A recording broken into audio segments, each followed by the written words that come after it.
Good afternoon po sa aming lahat. Tayo po na natin. Panginoon, maraming salamat o Diyos sa pagkakataon na ito. Maging sa buhay po ng bawat isa, salamat o God.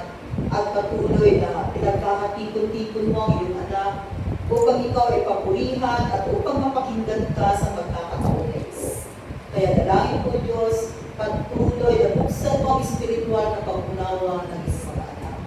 Banal na Espiritu, salamat din po sa presensya sa pangalan ni Jesus. Amen. Makakaupo na tayo lahat sa presensya ng Panginoon. So, nakakaganda po ng weather natin, no? So, ganito rin po, kainit yung atin pong pananampalataya sa Panginoon. Okay. So, this afternoon, our topic is about we need the Lord. Dahil unay po na kailangan natin ang Diyos sa ating buhay. Please open your Bible in the book of Acts 17, verses 24 to 27.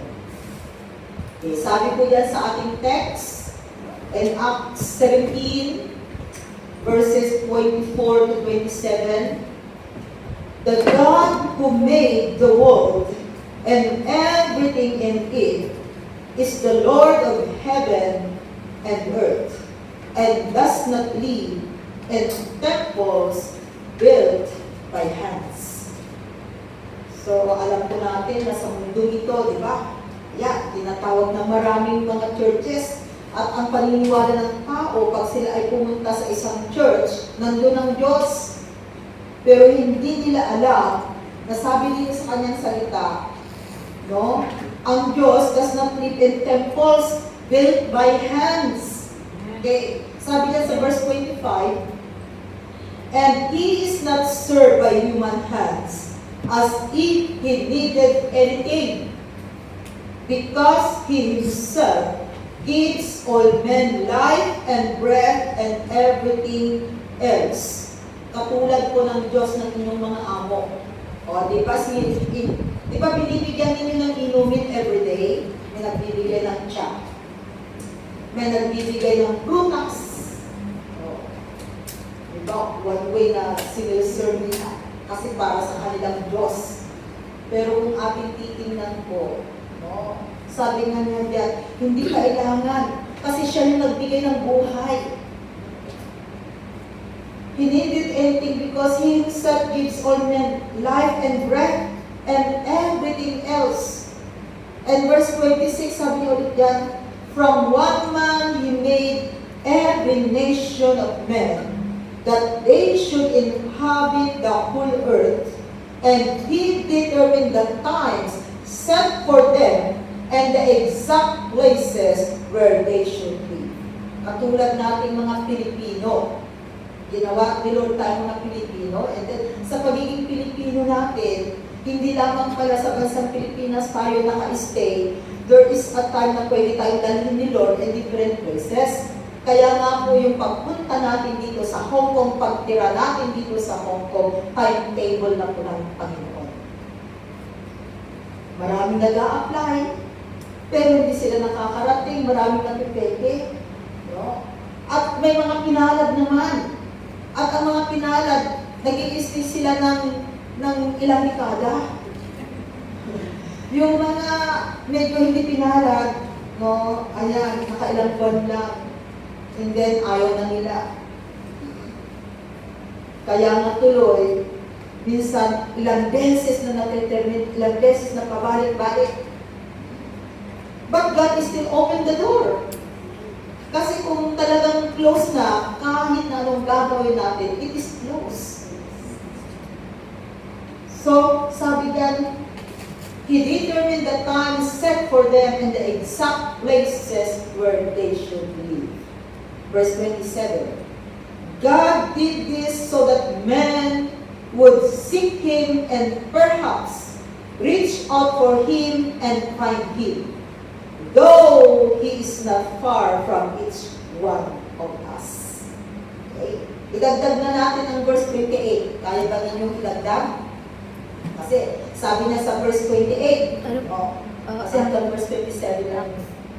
Acts 17 verse 28. Idagdag natin yung verse 28. Sige po, basta. Dahil sabi niya dyan sa verse 28, for in Him we live and move and have our being. As some of your own poets have said, we are His offspring. Praise the Lord. So sabi natin kanina, our topic this afternoon, it is about we need the Lord. Kailangan po natin ang Diyos sa buhay natin. Tingnan po ninyo ang mga tao dito sa mundo. Naghahanap sila ng Diyos sa kanilang buhay. Ang nangyari po, napakarami sa kanila ang naghanap ng ibang Diyos. Salamat kay Lord. Dahil binuksan niya ang ating spiritual na pangunawa at nalalaman natin kung sino ang tunay na Diyos. At ang pinaniniwalaan natin, ang Diyos na lumikha ng langit at lupa, lumikha ng lahat-lahat, yun ang Diyos na ating kinikilala at yun din yung Diyos na ating pinagsisilbihan even right now. Napakarami pong mga tao na nandun sa gusto nilang maglingkod sa Diyos, kaso maling Diyos ang kanilang pinaglilingkuran. Kaya magpasalamat ka kapatid, pag nalaman mo kung sino ang totoong Diyos. Dahil ang totoong Diyos, yung may likha ng lahat-lahat. Kaya nga po, naniniwala tayo sa kanyang salita. No? Kasi dito natin nalalaman kung sino ang Diyos na ating pinagsisilbihan. So, why we need the Lord? Yun po yung katanungan. Bakit nga ba kailangan natin ang Diyos? Kailangan natin si Lord sa buhay natin. Number one is that through the Lord, we are secured in our faith. Through the Lord, we are secured in our faith. Alam natin na kung may Lord sa buhay natin, ay sigurado tayo sa ating pananampalataya. Kasi alam natin na tunay at totoong Diyos yung ating pinagkakatiwalaan, yung nandun na nananalig tayo sa totoong Diyos. John 5 verse 24. Sabi diyan sa John 5 verse 24, I tell you the truth, whoever hears my word and believes Him who sent me has eternal life and will not be condemned. He has crossed over from death to life. Kaya nga po, because of that faith, alam natin na ang pananampalataya natin ay tama because we believe in the Lord Jesus Christ. At alam natin na ito ang totoo, sabi diyan. Kaya nga kailangan natin ang salita ng Panginoon. Naniniwala tayo na through the Lord Jesus Christ, we have eternal life. May buhay na walang hanggan. Kaya ang naniniwala kay Kristo, hawak-hawak na po niya ang buhay na walang hanggan. But we need to work out our salvation with fear and trembling because the enemy, which is Satan, gusto po niyang nakawin ang buhay na walang hanggan na hawak-hawak ng bawat isa sa atin. Kaya we need to do our part. Kaya nga we need to work out our salvation with fear and trembling. Kinakailangan maniwala tayo na yung pananampalataya natin, we need to put it in action. Hindi lamang tayo nananampalataya, kundi sinasagawa natin. Nakikita na tunay na mayroong pananampalataya. So sabi niya dyan, whoever hears the word and believes Him who sent me has eternal life and will not be condemned. Ito yung maganda eh. Kasi there is no condemnation in the Lord Jesus Christ. Sino man tayo, ano man ang nakaraan natin, ano man ang pinaggagawa natin, as long as we repent and acknowledge Jesus Christ as our Lord and personal Savior, there is no condemnation. Amen. Kaya nga pag tayo naniwala, yung faith natin talagang we put it in action. Kaya sa mga kapatid, if truly that you believe in the Lord Jesus Christ, your faith, you need to put it in action. One way na ipapakita po natin na isinasagawa natin yung ating pananampalataya is to submit for water baptism. Amen. Kasi it's a command of God. pag command ni Lord, kinakailangan na sundin natin. And did you know that during ang water baptism po kasi, ayaw ni Satan na ma-water baptize ang taong nananampalataya sa kanya. Bakit? Because in water baptism, it is cleansing. Kaya kung may mga bagay-bagay na hindi kalugod-lugod sa Panginoon, this is the time na malilinisan ka. No? Cleansing po. At ililibing yung dating ikaw, yung mga bagay na hindi maganda, mga nakaraan mo, mga pinaggagawa mo hindi tama, ililibing. Kaya nga po pag umahon ka sa tubig, ang kahalintulad mo ay isang kapapanganak na baby. Ang baby, walang nakaraan, walang experience, innocent siya. Wala siyang ginawang hindi tama. Ba, baby nga eh. Kasi dito po natin makikita, no, kahapon, praise the Lord, we have 10 souls from the Tagalog group na nabautismuhan kahapon. Praise the Lord. 5 lang yung sinasabi ko na mababautisman, pagdating nila 10. Amen. And out of 10, there is 2 deliverance. Amen. Dahil ang water baptism talagang ayaw ni Satan. Kasi yung isa talagang nanininig na hindi pa nalulog sa tubig. Pero yung isa talaga, at least yung bang meron silang desire na labanan kung anuman yung nasa kanila na hindi nila maintindihan. So talagang yung isa, nung nilagyan ko na ng oil, ganun eh, yun na naman yung nangyari last July, kaya ba yung July 1? After the baptism, yung iniahon sa tubig, when I put the oil, ayaw na ng demonyo. Talagang nandun na nanglilisik ang mga niya.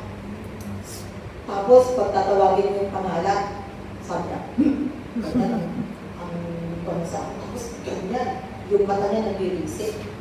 Pero wala po tayong dapat katakutan because we have the power and authority. So, praise the Lord. At napakaganda because all of them, they are baptized with the Holy Spirit. Kaya nung merong isang kapatid na gano'n na, imagine lahat sila, mga bago, siyang dararahaya, ganyan sila sa praise the Lord. No? Kasi nakita nila. And then, yung second to the last yata yung pakalawa. But praise the Lord. So after that, no, at hindi ko alam kung ano yung pinagdadaanan ng bawat isa. Nung bumalik ako doon, kasi sabi ko, punta ako dyan kasi na nagpapamassage ako ng ulo kay Sister Franz, maganda. So pumunta ako bumalik. And then tamang-tama, naririnig ko yung isang kapatid na sabi niya, yung prayer ni Pastora kanina, tamang-tama, na gano'n yung buhay ko. Sabi niya, bakit niya alam? Ang pinagsabihan ko lang naman, si Mother. Eh, hindi naman kami nag-usap ng kanilang Mother.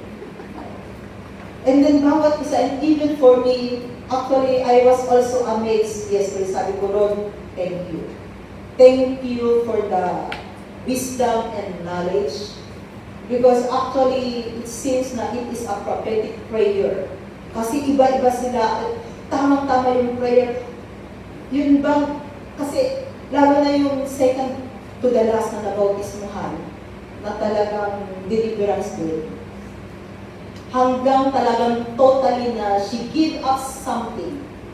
And then when she give up something, that's the time ang sabi ko daw kay Lord.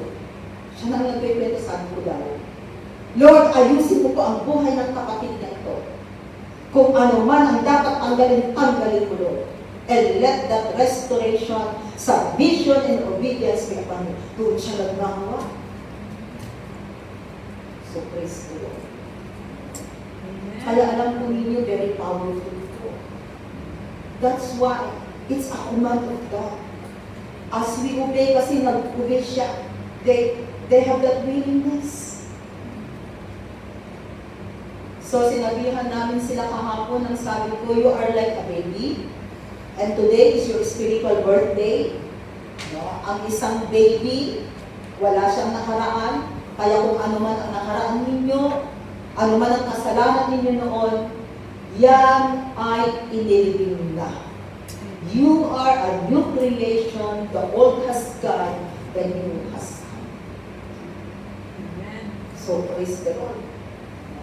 So, ganun po ang ginagawa ng Panginoon dahil tunay. Kaya sabi niya diyan, who sent me has eternal life and will not be condemned. He has crossed over from death to life. From death to life. We are not exempted. Sa salita ng Panginoon, mayroong dalawang kamatayan. Unang kamatayan at pangalawang kamatayan. Ang unang kamatayan, we are not exempted, all of us ay mamamatay dahil ang katawang lupang ito ay babalik sa alikabok. Pero ang kaluluwa at espiritu na may Kristo sa buhay, banlod sa kanyang buhay, babalik sa Diyos. At ang mga may espiritu ng Diyos sa kanilang buhay, hindi nila mararanasan ang pangalawang kamatayan. Yan ang sabi sa kanyang salita in the book of Revelation. Kaya unang kamatayan lamang. Pangalawang kamatayan, kaya sabi niyo ulit, He has crossed over from death to life. Kasi ang death nito, ang walang Kristo, eternal destruction. Ang may Kristo, eternal life. Kaya yun po yung pag-asa po natin. Kinakailangan maunawaan po natin ito. Kung hindi po natin mauunawaan ito, still pa rin na parang, okay lang, di ba? Nagsamba naman ako, okay lang. God is looking for a true worshipers. Tatandaan niya yun. Galatians 3 verses 26 to 27. Sabi niya ulit sa kanyang salita, you are all sons of God through faith in Christ Jesus. Because of the Lord Jesus Christ, nagkaroon tayo ng karapatang maging anak ng Diyos. Verse 27. For all of you who were baptized into Christ have clothed yourselves with Christ. Kaya kailangan talaga ang baptized, water baptism. Remember 3 kinds of baptism: water baptism, baptism of fire, and baptism of the Holy Spirit. So water baptism is very, very important. Kaya kahapon din, kinakausap ko rin yung anak ng isa nating kapatid, and I told to him na, di ba, nung ipinanganak ka ng mother mo, there is a bag of water, you can ask your mom, eh pag ako nagsasalita, nakikinig siya. Pag yung mother niya, medyo pag siya, sabi ko, bakit ito? Pag nagsalita ka, parang yung anak hindi ka pinakikita. And then, hindi ko alam. Doon mo ba makikita, kaya we encourage, and sabi namin sa kanya, kung gusto mo, yan, kasi hindi naman siya kasya rin sa bathtub doon, sabi ng mother. Eh, pwede naman tayo siguro magpaalam, may malaki namang bathtub dyan sa labas. Diba? So, sabi ko kay sister na, just explain to him. Kasi nandun siya na siya yung drummer nila. Makikita mo na he believed in the Lord Jesus Christ. Kaya lamang, siyempre alam na natin, mahirap naman kasi na wala tayong komunikasyon na yung dito, di ba? Hindi katulad sa Canada na marami silang mga young people. But anyway, no, water baptism, it's very, very important. Kaya I challenge for those na hindi pa po na water baptized, mga kapatid. This is a command of God that you need to obey. And as you obey the command of God, makikita mo na unti-unti yan. Kasi ang water baptism totally ako nga noon, pag umaatin ng church, ay talagang nakapantalon. Pero nung after my water baptism, parang ayoko nang magpantalon. Nagpakalga na ako. Yun yung nakita kong nabago sa akin after my water baptism. Mapapansin mo rin meron at meron na it seems na parang nangyari sa buhay mo na hindi mo makalimutan. Why we need the Lord? Number 2, through the Lord, we become dead to sin and self. Dead to sin and self.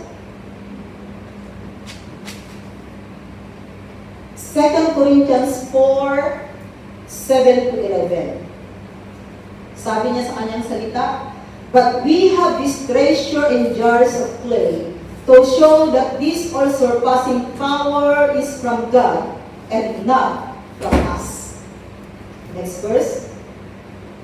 We are hard-pressed on every side, but not crushed, perplexed, but not in despair, persecuted, but not abandoned, struck down, but not destroyed. We always carry around in our body the death of Jesus, so that the life of Jesus may also be revealed in our body. Verse 11.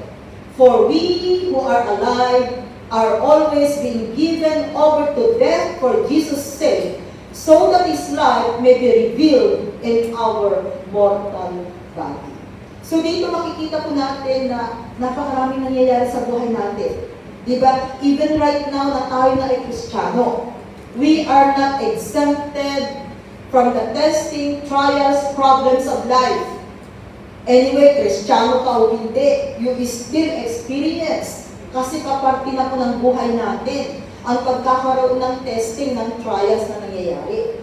Ang lamang-lamang po ng isang mananampalataya is that pag dumating man ang bagyo sa buhay, alam mo na merong Diyos na pwede mong lapitan at pwede mong kapitan.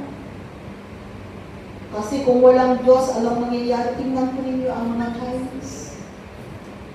Pag dumating yung testing problema sa buhay nila, mawalan lang sila ng pera ng trabaho. They can jump from the building. Nagpapakamatay, nagsusuicide because of that. Ang Pilipino, kahit walang masahin, di ba?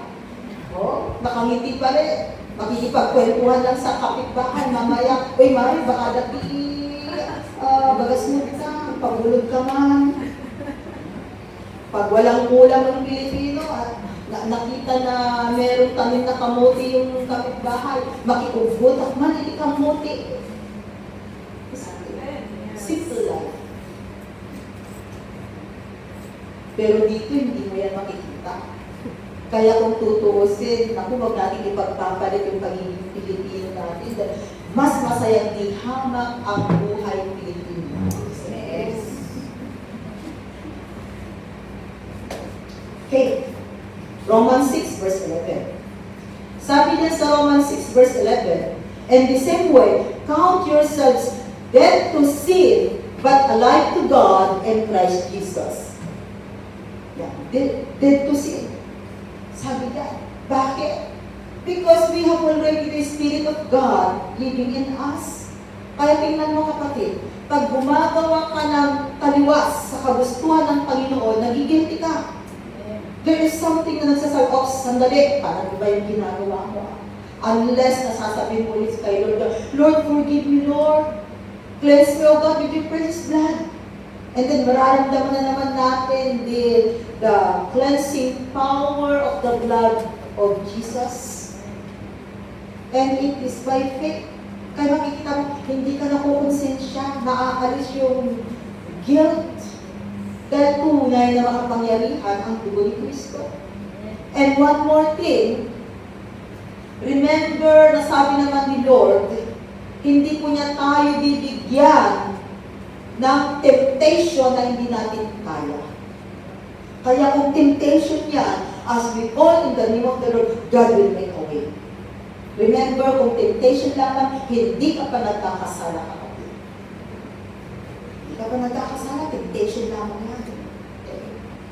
So sabi niya, count yourself dead to sin. Dahil tunay po, may pagbabago ang isang Kristiyano. At patuloy po tayo binabago ni Kristo. He is changing us from glory to glory. That's why we need the Word of God. Kasi ang salita ng Panginoon ang naglilinis sa atin, ang salita ng Diyos ang nagtuturo ng mga dapat at hindi dapat na gawin sa mundo ito. Amen. So the Word of God is very, very important. Okay, number 3. Number 3 natin, why we need the Lord in our life. Through the Lord, we become a new creation. Yan. Nang dahil sa Kanya, tayo po ay naging bagong nilalang. 2 Corinthians 5 verse 17. Sabi niya diyan, therefore, if anyone is in Christ, he is a new creation, the old has gone, the new has come. So ganito po ang status po ng isang mananampalataya, isang tao na nakakakilala kay Jesus Christ. If we accept Jesus Christ as Lord and personal Savior, ang nangyayari po is that we have the Spirit of God, no? At tayo ay binabago ni Kristo.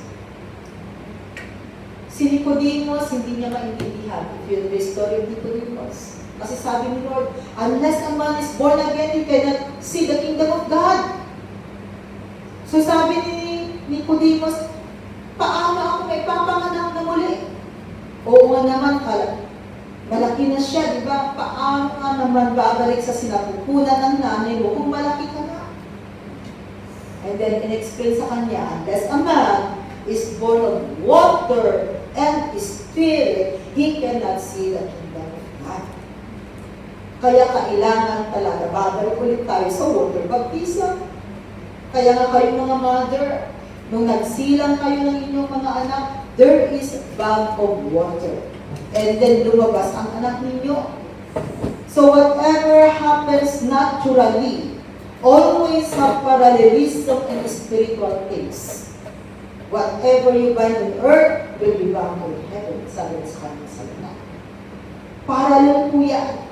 Kaya nga nung unang panahon, kung paano po ginawa ni Lord ang heaven na perfect, ganun din po ang earth na ginawa ni Lord na perfect. Kaya lamang po, no, unang may nagrebelde doon sa langit, si Lucifer. Kaya nung nagrebelde siya, na-quarantine, saan na-quarantine? Sa mundo. Dahil ito yung kanyang place of quarantine, alam namin natin na kung quarantine dapat talaga nang hahawa yan. Isn't it? Kaya ganun ang nangyari. Yun ang simula. But praise the Lord dahil may pag-asa po sa ating Panginoon Jesus. Kaya kailangan natin si Jesus sa buhay natin. That's why we need the Lord in our life. Okay, number 4. Number 4 is that through the Lord, we have love. Sa pamamagitan po ng pagkakaroon ng Panginoon sa buhay, merong pagmamahal. Love. Love is powerful. Dahil kung punong-puno ng pagmamahal ang puso po natin, ano man ang ginagawa ng tao sa atin, we can forgive them. Amen. Kasi mahirap magpatawad. Lalo na pag talagang ginawan ka ng hindi tama. No? Mabigat ang pakiramdam, masama ang loob. Merong bitterness, may anger. Mahirap magpatawad. But if there is love, you can do it. Pwede pong gawin. So, through the Lord, we have love. 1 John 3, verse 14. Sabi niyo ulit yan, we know that we have passed from death to life because we love our brothers. Anyone who does not love remains in death. O, tingnan ninyo, ang walang pagmamahal, sabi diyan, nananatiling patay pa rin. Kaya pag sinasabi mong buhay ka, ay dapat talaga may pagmamahal. Because love is so powerful. 1 John 4:8. Sabi niyo ulit, whoever does not love does not know God, because God is love. Kaya kung walang pagmamahal, hindi mo kilala ang Diyos. Dahil ang Diyos na pinaglilingkuran natin, He is love. Grabe pa nga ang utos ni Lord. Imagine that, na sasabihin niya, love your enemy. Love your enemy. Tanging Diyos lamang po ng mga Kristiyano ang nag-uutos that you need to love your enemy. Kasi may mga ibang Diyos dyan na ang ginagawa nila pag enemy nila, kinakailangan patayin nila. Patayin nila ang kanilang kaaway. But for Christian, we need to love our enemy. Romans 12 verses 9 to 10. Sabi niyo ulit sa Romans 12 verses 9 to 10, love must be sincere. Hate what is evil. Cling to what is good. Kaya pag masama, ay alam mo na galit ka sa masama. Hindi po sa tao, kasi pag gumagawa ng masamang tao, pakilala yung tao, galit tayo. Huwag po tayong maghalit sa tao yun. Dahil ang taong yan na gumawa ng masama, siya rin po ay, actually, nagamit lamang po siya. Nagamit siya. Biktima rin po ang taong gumagawa ng masama. Kanino siya nagiging biktima? Biktima ni Satanas. Dahil sa mundong ito, hindi po tao ang kaaway natin, kundi ang demonyo. Si demonyo po yung salarin sa lahat-lahat ng kasamaan na nangyayari. At ginagamit niya ang tao, kaya ang tao ay nagiging masama. Kaya ang tao ay kinakailangan mapakinggan ang salita ng Panginoon at magkaroon siya ng Espiritu ng Diyos sa kanyang buhay para mabago ang buhay niya. Pag wala si Lord sa buhay ng isang tao, mananatili siyang ganyan. Ang tanging pag-asa lamang po ay ang pagkakaroon ng Lord sa buhay.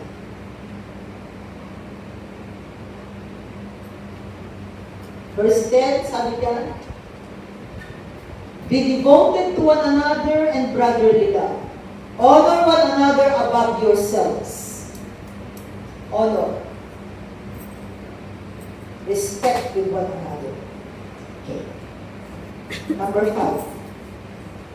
Number 5, why we need the Lord? Sabi niya, through the Lord, we have peace. Merong kapayapaan. Kapayapaan, we need peace of mind.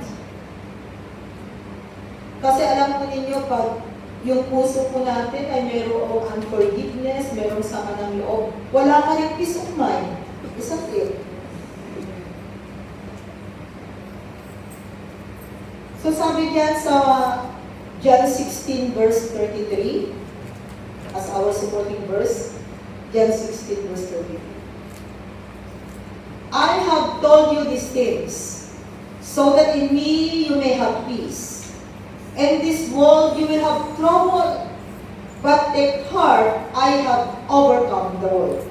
So dito nagpapatunay lamang po na hindi pa man tayo sinisilang sa mundo ito, sinabi na ng ating Panginoong Hesus. Kasi sinabi niya ito nung nabubuhay ang Panginoon sa mundo ito. At alam natin, more than 2,000 years ago na po, mula nung ang ating Panginoong Hesus ay nasa mundo ito.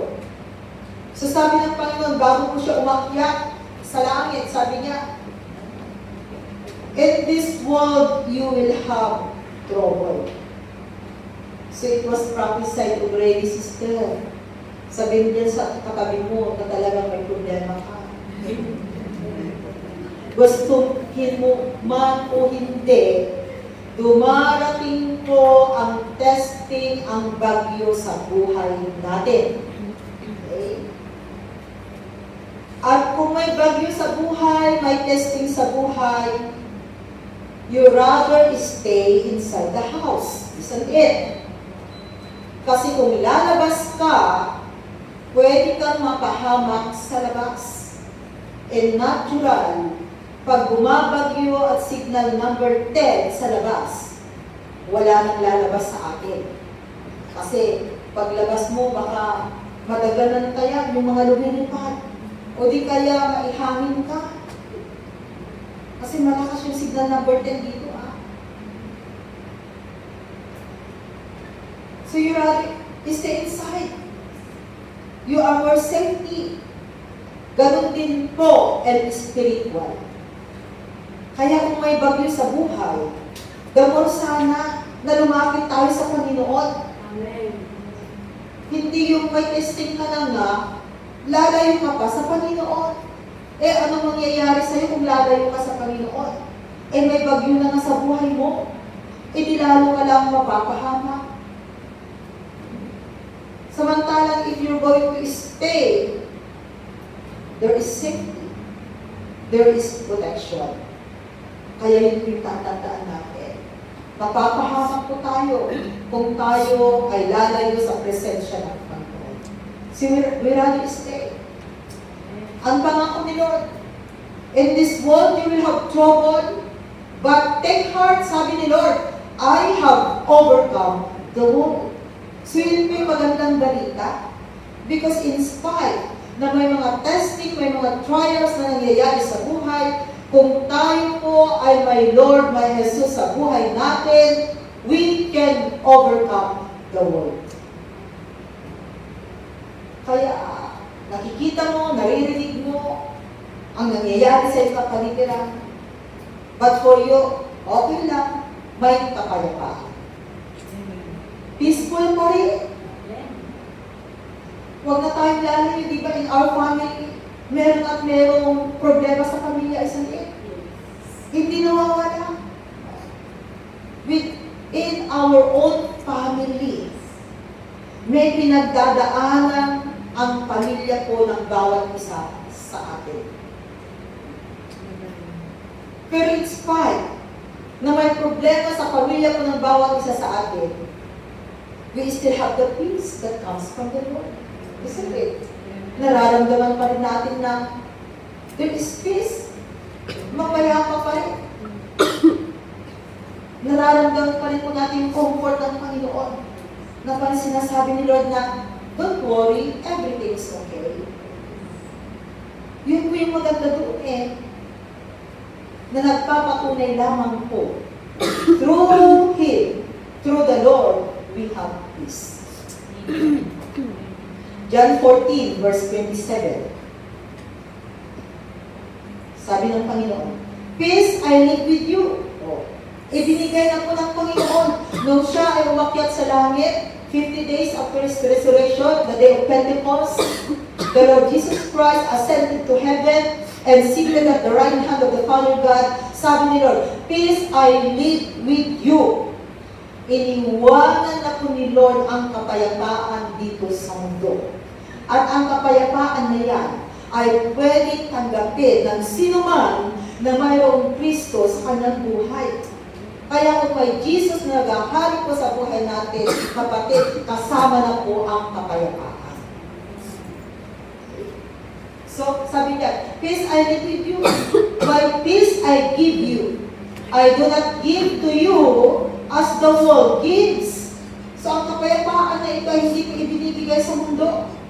Kasi tingnan ninyo, kung pwede sanang mabili ang kapayapaan, ay siguro yung mga mayayaman, yung mga millionaire, ibibilhin na nila ang kapayapaan. Pero wala pong nagagawa ang pera, ang kayamanan with regards sa peace. Hindi pwedeng bilhin. Kasi maraming mga mayayaman walang peace of mind. Minsan dahil sa kanilang kayamanan, nandun na sila ay nangangamba.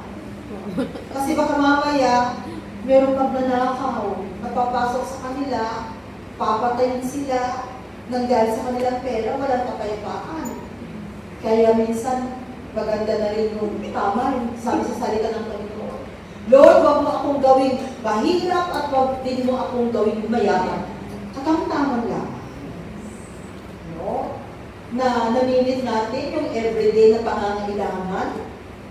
Kung meron naman tayong gustong bilhin, nabibili naman natin. Sapat. Actually, yun na yung magandang buhay, isang liit. Na kung may pangangailangan ka, at least nandiyan. Hindi yung more than. Aanhin mo naman ang more than. Oh. Kaya tingnan din natin kasi minsan, no? Sige, ipon ng ipon, ipon ng ipon. Pag na-deadball ka, sino ang magmamana sa ipon mo? Diba? Lalo na nagtatalo ko, diba? May bangko ako. O, sandali. Kinakailangan meron kang pinagsabihan. Nasabihin mo naman na may bangko ako kasi pag bigla kang nawala, at least may mag-claim. Otherwise, i-donate mo yan sa bangko. Pag walang nag-claim sa mga deposit in the bank, sa kanila na. Kaya tingnan ninyo, walang beneficiary pag kayo nag-open account. Isn't it?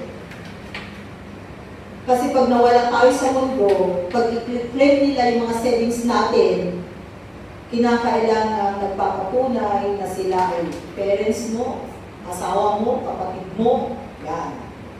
Patutunayan nila bago mo siya pa-claim. Eh paano kung walang nakakaalam? Diba? Kaya kung may mga investment kayo, dapat may nakakaalam. O ito, meron na akong Pag-ibig, 1 and 2, meron na akong SSS, meron na akong PhilAm, meron na akong Hong Kong Bank, meron na akong China Bank, meron na akong PNB, wala na ng bangko sa Pilipinas, isulat mo na para kung just in case, ano man ang mawala sa'yo, hindi mamumblema ang iiwanan mo. May St. Peter ako. Diba? Wala na silang problema.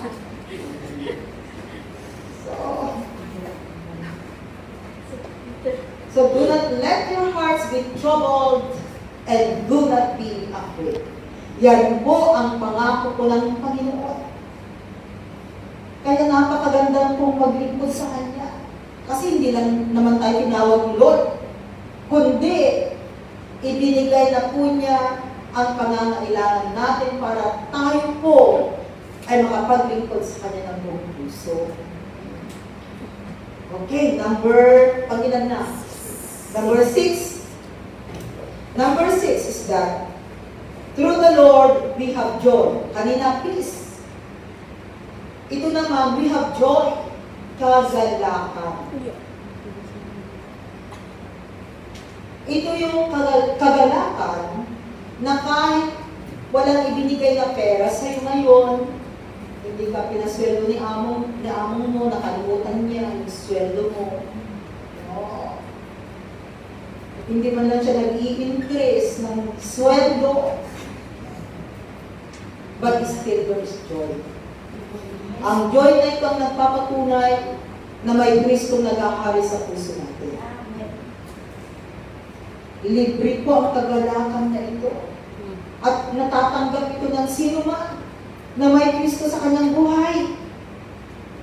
Psalm 16 verse 11. Sabi diyan sa Psalm 16 verse 11, "You have made known to me the path of life. You will fill me with joy in your presence, with eternal pleasures at your right hand." Kaya pinupuno po tayo ng Panginoon ng kagalakan. Ito po yung kagalakan na hindi lamang po ngayon, kundi continuous na nararamdaman natin yung joy.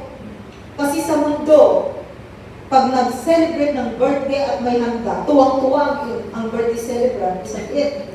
So, ang joy na ito kahit na tapos na ang iyong birthday celebration, is still pa rin na masaya ka. Continuous ang joy. At yan ay ibinibigay ng Panginoon. Yun lamang po, hindi na po yan mababayaran ng pera. Oh. Kaya alam po ninyo, kung nauunawaan sana ng mga mananampalataya, na binibigyan niya tayo ng kapayapaan, ng joy, ng love, na i-experience natin kanyang presensya, ng daming ibinibigay ang Panginoon sa atin. Yun na lamang buhay natin, paggising sa umaga, buhay ka pa. Eh samantalang tayo, mahirap tayong ibigay maibigay yung ating para sa Panginoon.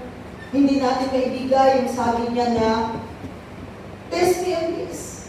Hindi natin maibigay yung tithes natin, yung offerings natin. Kung may mga babayaran tayo, nag-i-struggle. Nakita mo ba na nag-struggle ang Panginoon? Di ba, ang dami nang ibinigay sa atin? Eh si Lord nga, yun lamang hinihiling niya, hindi pa magawa ng tao. Kaya kung titingnan natin, buti na lamang si Lord at hindi siya naglilista. Hindi niya sinabi, oy Sonia, matanda ka na, magsisenyor ka na. Dapat ang babayaran mo sa akin ganito. Hindi mo nagkukumpit ang Panginoon. No? Ang computation niya, pare-pareho. Isn't it? Pare-pareho na sinabi niya, nasa atin na kung ano yung ibibigay nating free will offering. Pero yung computation, yung sinasabi niya na ibibigay natin sa Kanya, 10%, pare-pareho tayo, isn't it? Hindi niya sinasabi, oy Sister Jonalyn, kahit na iisa lang yung anak mo, dapat 30%. Oy Sister Jenny, mas marami kang anak, sige 10% lang. Hindi po ganun si Lord. Minsan ang tao ganun. Diba? Ino-compare ng tao. Kaya minsan yung mga single, kawawa naman.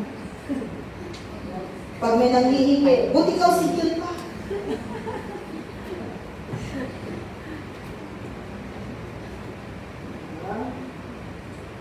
Kaya tuloy kawawa yung single kasi ang daming humihingi sa kanya. Eh buti pa yung may pamilya at talagang sa pamilya. Pero kahit na kayo may family, if you have parents, please support your parents. Kasi hindi habang panahon nandyan sila. Inalagaan nila tayo mga bata, so ipakita naman natin ngayon. Kahit pa paano naman, meron kang ipinapadala kay tatay mo, kay nanay mo, kahit na pang-ulam lang. Pang-merienda nila. Kahit na minsan, kahit na may pera sila, di ba? Kahit na meron ng isang tao, pag meron kang ibinigay ka na, simple lamang, di ba? Tuwang-tuwa. Hindi yung malaki yung binibigay mo, kundi nandun na pinapakita mo na you remember them. Kahit na napakasimple lamang. Hindi naman kinakailangan mamahalin yung ibibigay. At isa pa po, hindi po panghabang panahon na nandiyan sila. Dahil ang bawat isa ay mayroong hangganan. Romans 15, verse 13. Sabi dyan sa Romans 15, verse 13, may the God of hope fill you with all joy and peace as you trust in Him, so that you may overflow with hope by the power of the Holy Spirit. Praise the Lord. So yeah, fill you with all joy and peace. May the God of hope. Praise God. Dahil tunay po, merong pag-asa. Yun yung napakaganda eh. Meron tayong aasahan. Umaasa tayo na hindi pang habang buhay, di ba? Pumiyan ka ng Hong Kong. Yes. Alam ko naman na walang nangarap sa inyo. Na habang buhay, dito ka na. Di ba? May pangarap ang bawat isa. Kaya, kayong mga napag-aralan ninyo ang inyong mga anak. Pero yung iba, we encourage as long as your employment is still open for the sake of ministry. Hindi na sa pamilya, kundi for the sake of ministry.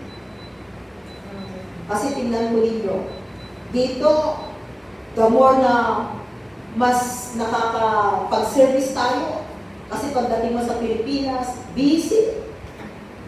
At saka half day lang doon, isn't it? Samantalang dito, full day. Kung gusto mo, saka ka lang papasok sa bahay ni amo pag sinabi, 10 o'clock ang curfew, 5 minutes before 10. Minsan nandun ka pa sa pintuan, hinihintay mo ang oras. 5 minutes pa, Panginoon. Isali. Diba? Kami naman, pag umaalis kami, eksaktong 10 o'clock. Mula noong, kasi may experience ako sa employment ko. Kasi 7 to 11, yun yung oras ko kasi sa amo ko noon. Pinangalanan akong 7 to 11. I request it that I will have Sunday day off and my time is 7 to 11. They asked me why I want 7 to 11. Sabi ko, because during my holiday, I stay in the church. So, 7 to 11. Pinangalanan akong 7 to 11. And one time, umuwi ako ng maaga. And then, ang nadatnan ko si among lalaki. Tinignan niya ang wall clock. Tinignan niya ang linya. Tinignan niya na ulit ang wall clock. Tapos yung bilog. And then sabi niya finally, is the clock okay? So from that time, talagang eksakto before 11 ako umuwi. Within the period of 8 years. Kasi nag-years ako sa kanila because of that experience. At nung natapos ko ang employment sa kanila, pinalit ko yung aking kapatid kasi during that time, nag-full-time na ako in the church. No? I don't go to other employment, but I will become a worker in the church. So yun yung paalam ko. Pinalit ko yung kapatid ko. Hindi na nakakatuwa. Sabi sa kapatid ko, saan niya? Sabi niya, your time is scheduled 7 to 11 already expired. And your sister time is 8 to 10. So yun yung naging oras ng kapatid ko, 8 to 10. Expired na ngayon 7 to 11. Kasi during that time, specific kasi yung prayer request ko kay Lord. Is day off na employer, a newly born baby, Sunday day off, 7 to 11 ang time. Very specific. Kaya nung natapos ako, expired na. So nung sinabi yun ni Amo, hindi na ako pumilo because I know that it is God who is working. Kaya yung kapatid ko noon, 8 to 10, yung kanyang day off. Sunday din, kaya lang 8 to 10. Kasi expired na nga ang 7 to 11. So, makikita ko natin dito, may the God of hope fill you with all joy and peace as you trust in Him, so that you may overflow with hope by the power of the Holy Spirit. So, there is joy. Okay, number 7. Number 7 is that through the Lord we have healing. Amen. Meron pong kagalingan, mga kapatid. Jeremiah 17 verse 14. Sabi niyan sa Jeremiah 17 verse 14, heal me, O Lord, and I will be healed. Save me, and I will be saved. For you are the one I praise. Dahil tunay po na ang Diyos na pinaglilingkuran natin, He is our great physician. Great physician po siya. Kaya kung may mga nararamdaman kayo, huwag ninyong alagaan. I mean to say, huwag ba yung nararamdaman ninyo, yun na yung sinasabi ng mind ninyo, na naku, ganito na lang ako kasi may sakit ako. No. Do not entertain this kind of things. No. Just live normal. Na wala kang sakit. Kasi sinasabi nila, may high blood ka. Of course, on the other hand, you have wisdom and knowledge, isn't it? Eh, huwag kang palaging kumain ng lechon. Kasi alam mo, nakaka-high blood ko. Last week, I have a testimony. Kasi nga, I will have my blood taking. Monday yun last week. Last week? Yes. Okay. So, before na nagpa-blood taking ako ng 2 o'clock, 2:30 in the afternoon. So, I need to have lunch na. Kasi yun yung blood taking na hindi na kinakailangan mag-fasting. Okay. So, ang ginawa ko, nagtimpla ako ng kape. Sabi ko, magkakape na ako para mas okay siguro yung blood ko. So ako ba'y magpapa-blood taking na nagtimpla ng kape at uminom ng kape? At hindi ako uminom ng tubig. Pumunta ako nagpa-blood taking. Natatawa ako last Friday. Kasi Friday, I'm going to see the doctor. Sabi ng doktor ko, you know, your blood today is okay, it's normal. Sabi ko, normal yung dugo ko. Kasi ang problema, palaging mababa yung white blood cell. Yun ang mababa, the white blood cell. Nabasa ko kasi doon sa Google, ang pampataas ng white blood cell, kape. Sabi ko, magkape na ako. Kasi naging normal, sabi mo, you know, it's okay today. Everything is normal. Kasi minsan sasabihin niya, you know, you need to be careful because your white blood cell is a little bit low. So perhaps your immune system will go down because your white blood cell is a little bit low. Yan ang sinasabi ng doktor. Pero last Friday, it's good. Your blood is normal. Sabi, kape. Pero wag niyo akong gagayahin, But anyway, that's happened last week. Nangyari yun. Sabi ko, maganda pala ang kape. Pero at least 2 cups of coffee lang naman ako in a day. Pero ang nandun na sa Google, sabi ko, at least 4 cups of coffee. Sabi ko, grabe naman pag-apat. Tama na yung 3. Pero dati-dati, nakaka-3-4 ako. But I reduced it into 2 cups muna. At saka morning lang, at saka lunchtime, and then after PM na ayoko na magkape. Yun yung disiplina ko ngayon sa aking sarili. Maganda rin naman kung merong boundary minsan sa sarili natin. To have discipline. Okay. At nakikita naman yung effect. So, praise the Lord. 3 John 1:2.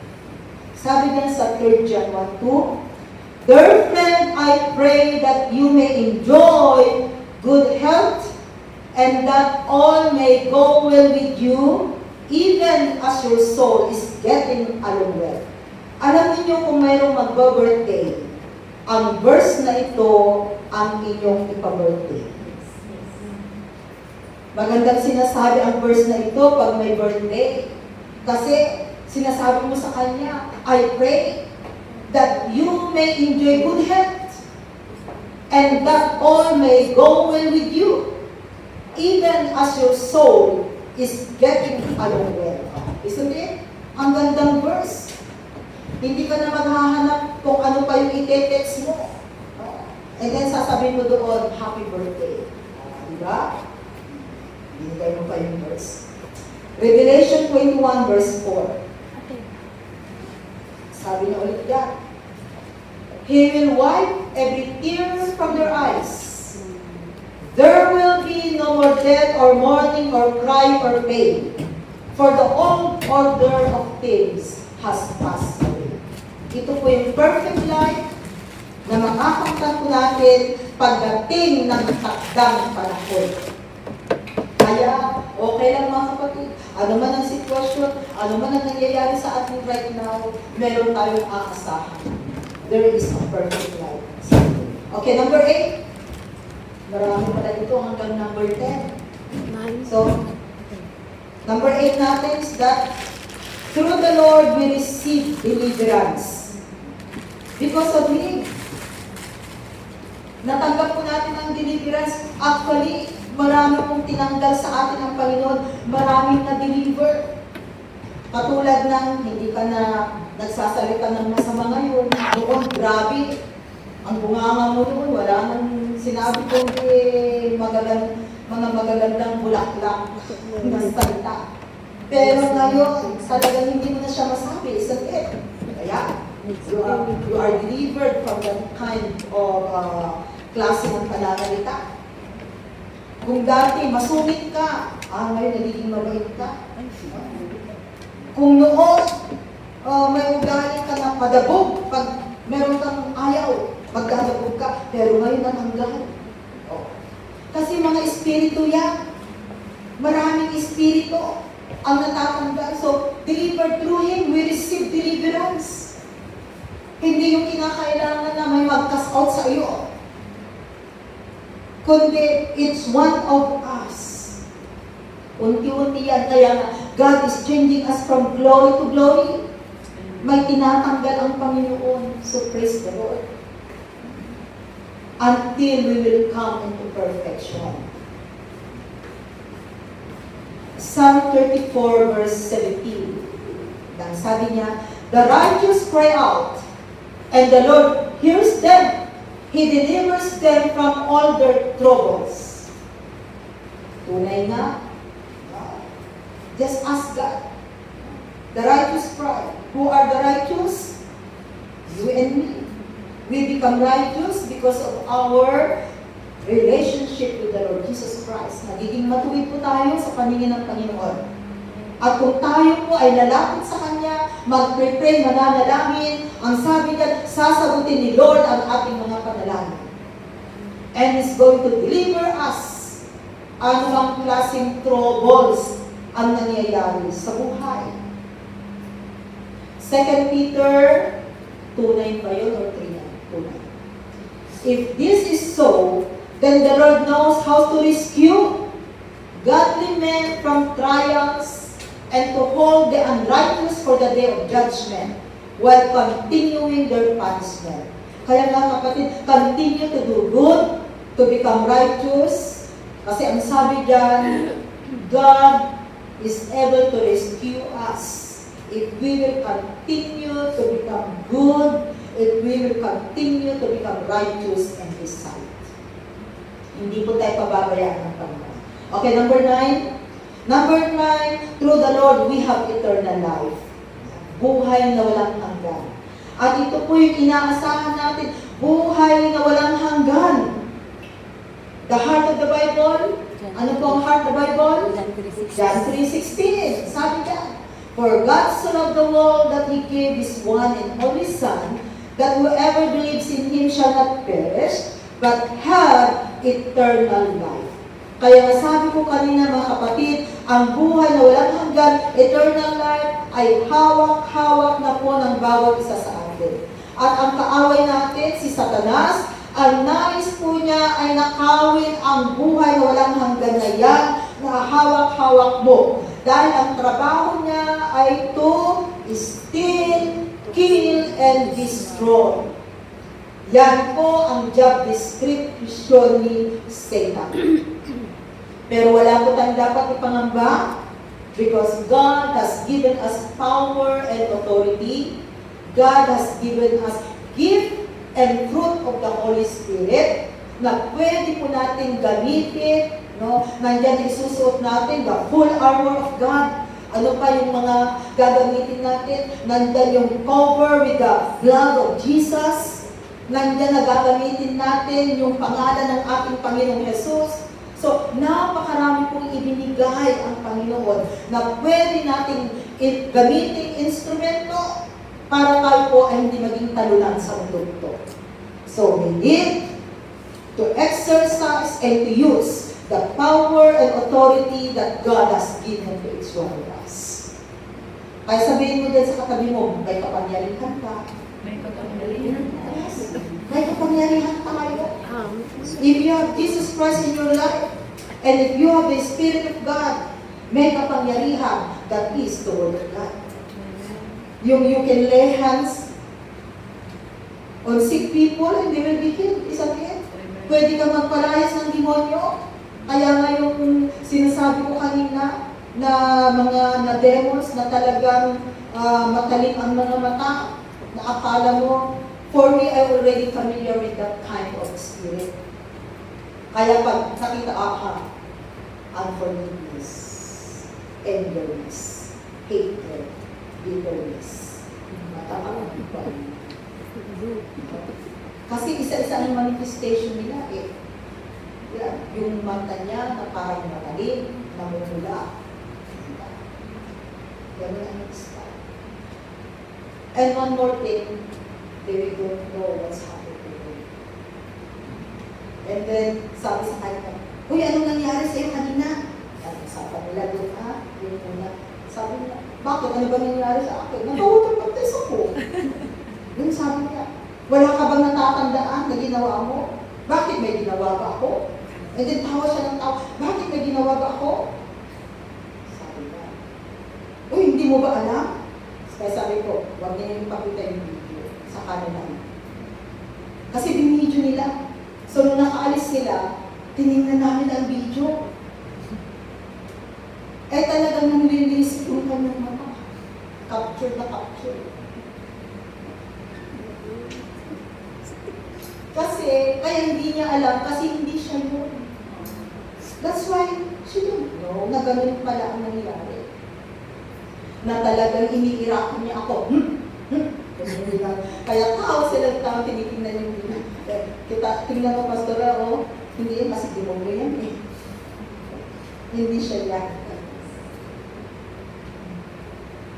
So, ganun, because we have power and authority. Eh kung hindi ako naniniwala sa power and authority na ibigay ng Panginoon, I cannot do that. But I believe that I have the power and authority, kaya hindi ako takot. Amen.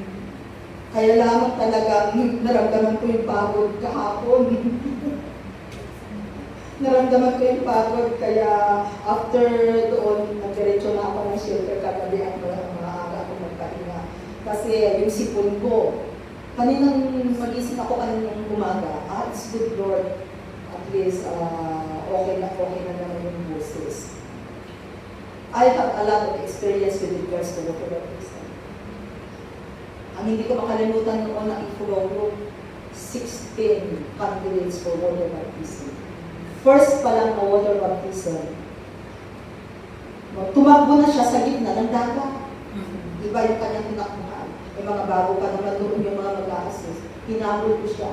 So yung paghabol ko, yung right foot ko, talagang natusok siya. But praise the Lord. Dahil natapos yung water baptism, nung umamot ako ng tubig, doon ko nang naramdaman ang sakit.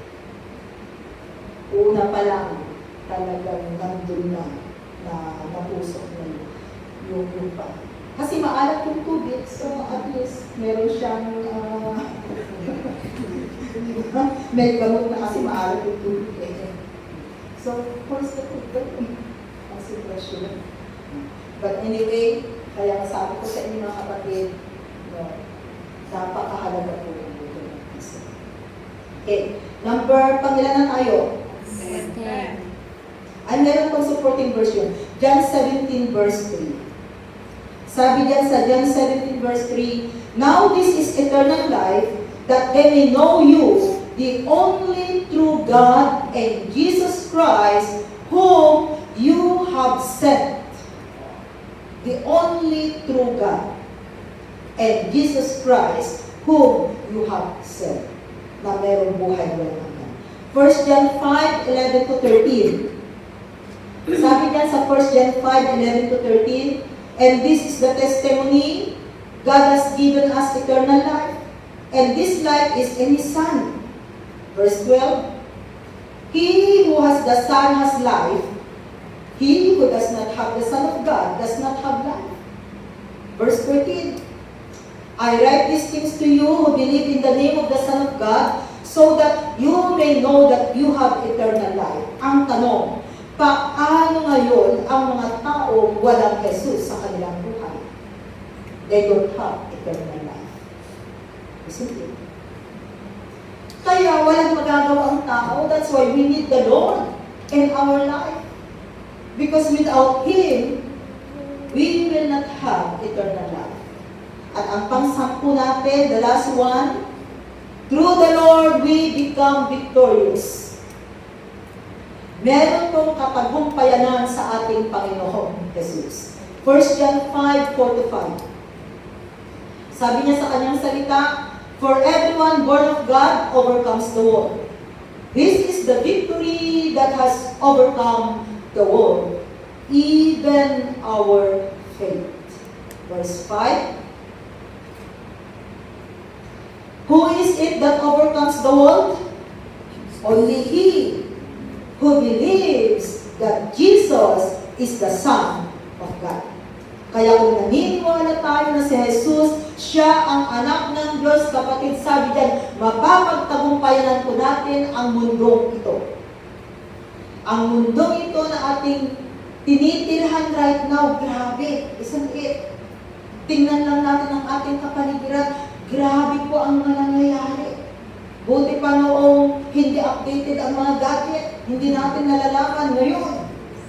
Nangyari sa Amerika, after a minute, buong mundo alam na kung ano ang nangyari. At minsan sobra doon sa totoong nangyari. Kaya minsan nga, hindi mo na nga alam kung sino yung totoo. Maraming peke. So ganyan na ngayon yung mundong tinitirahan natin ngayon.